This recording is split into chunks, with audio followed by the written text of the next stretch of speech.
The Minneapolis story gets crazier day by day. But here's one thing. The politicians, both sides, Democrats and Republicans, are showing their true colors. They are showing who owns them. Uber and Lyft own them. And here it says, Governor Walz hopes for a compromise on Uber and Lyft. Minneapolis moved to set their minimum wage for rideshare drivers as the governor and Minnesota Republicans on the same page for once. The same page, but different approaches to this. On the same page. How do you get on the same page? Well, almost the same amounts are wired into your campaigns because the governor vetoed this. Oh, and now he hopes for a compromise with Uber and Lyft, right? Because he got shut down the first time. He vetoed this and thought, it's over. I got paid. My campaign got paid. I've settled this. No, these people were not giving up. They kept on fighting. The council overrode that. The next fool, Mayor Frey, had to jump in, trying to base the entire argument on bogus, stupid reports that they were going to run, right? Outdated data. And then Mayor Frey offered his veto, and then the council voted 10-3 to overturn that veto. And they couldn't stop. Republicans suddenly got involved. Why? Because when you have deep pockets like Uber and Lyft, anyone can be bought. GOP bill introduced today would make it so that cities do not have the ability to enforce any ordinance regulating rideshare companies. I'm a local control guy, but when it comes... So Representative Elliott Engine, a Republican, wasn't involved, didn't get involved, but when you realize, oh shit, Walz didn't have any power, Frey didn't have any power, and when you get the money, youngster, and you probably need the money for your campaign, oh, then you'll jump in front of the camera. Suddenly, this guy becomes active. Again, very obvious, protecting Uber and Lyft. I've shown his past interviews, right? He is so deep up their ass, up Uber and Lyft's ass. You make it so obvious. You're a novice. You're a little beginner. You're a child, right? You've just scratched the surface of politics, meaning right from the very beginning, as a youngster, you can be bought, as many of these politicians are bought. Listen, I'm only saying this because I grew up with a veteran politician that advised both parties worldwide, my father. So politics is something I'm extremely passionate about. And right now, you know my feeling. Democrats and Republicans are not acting for Americans, period, right? We're in a rather disappointing phase of American politics. But I'll continue, not to get too political. To something that has this large of ramifications, this is kind of local control out of control. Because at the end of the day, this is going to impact more than just Minneapolis. This is going to impact the entire 7-county metro area and the state writ large. Governor Walz does not agree with that approach, but also does not like what the city of Minneapolis what the council did. So what Governor Walz and Mayor Frey, both Democrats, the other guys are Republican, all protecting Uber and Lyft.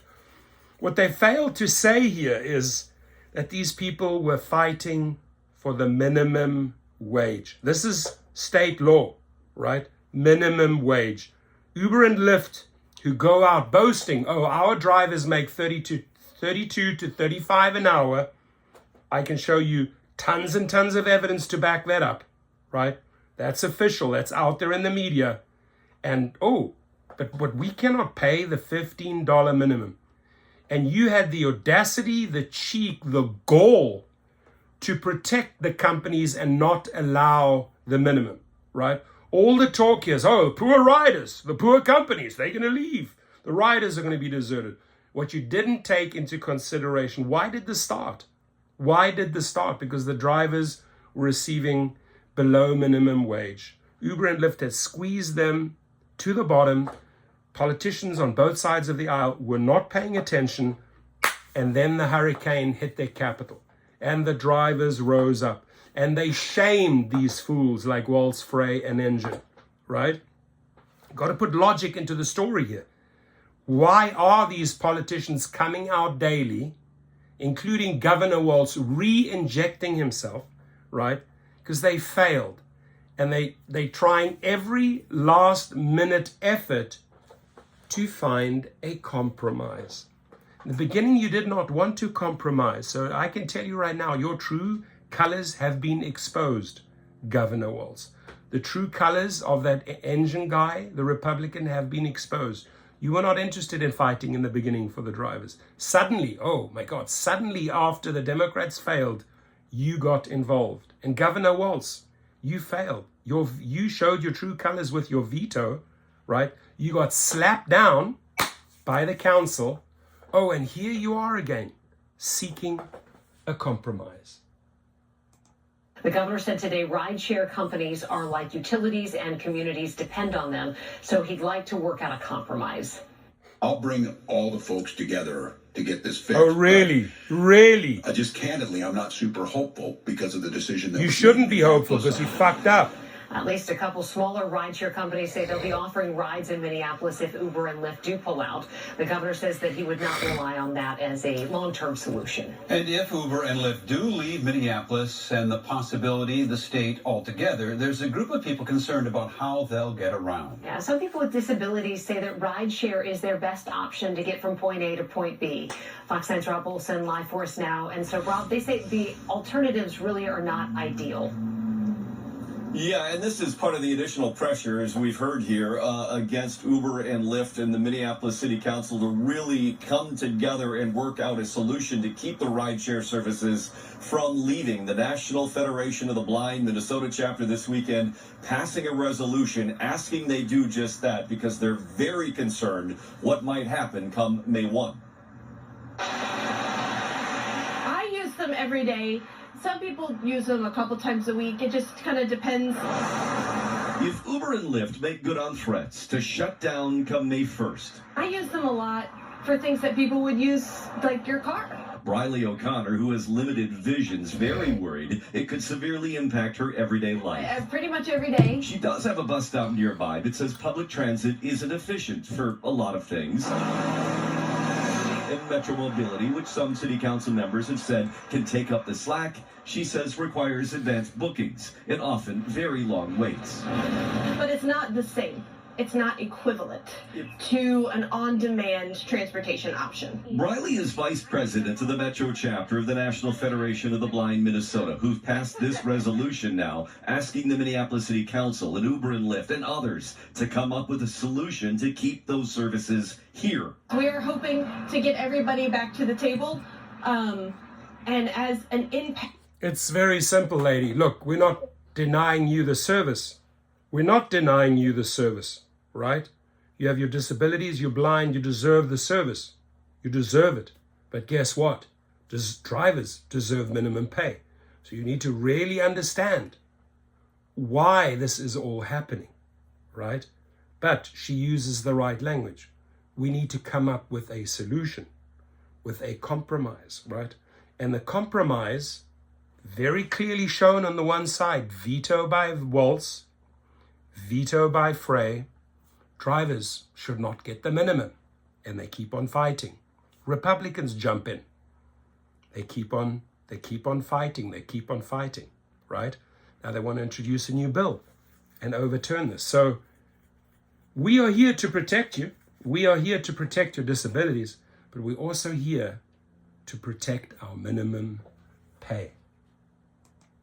Community. We're asking to be a part of that conversation. Thank you, Councilmember Palmisano. When the Minneapolis City Council passed the rideshare ordinance earlier this month, several council members did raise these same concerns. I'm not sure if people understand how Metro Mobility works. As did Mayor Jacob Fry when he initially vetoed it. Fry's now organizing a meeting for next week of disability groups, the hospitality industry, the MSP Airport, the Downtown Council, and others who say they were not part of the decision-making process. And they hope to pressure changes to the ordinance to keep Uber and Lyft in the Metro because May 1st is coming quickly. And I'm not sure what I would do instead for some of those needs. It would be a significant impact on my life.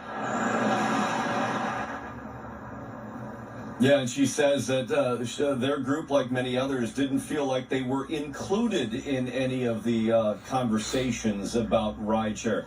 They don't take a position on how this should be resolved and what drivers should be paid, just a position on that if they do leave, it could be very, very disturbing to their everyday life. All right, point taken. But I'll tell you what's also very, very disturbing to everyday drivers' lives, and that is not even receiving the minimum, right? So yeah, I'm all for if you guys can reach a compromise, but you got two stubborn little dickheads, David Risher and Dara Khosrowshahi. They say, bye-bye, we were going to leave on April the 1st. Now we're leaving on May the 1st. We're going. That's it. We're going. That's our threat. Well, I say to you, adios, muchachos. Goodbye, my friends, right? Because if you're not willing to come to the party and reach this overall compromise with the minimums, with the state's minimums being addressed, right? I'm sure people with disabilities can relate to that, right? If you had a job, and even as a disabled individual had a job, and the state wasn't paying you the minimum, wouldn't you be out there protesting? Food for thought, my friends.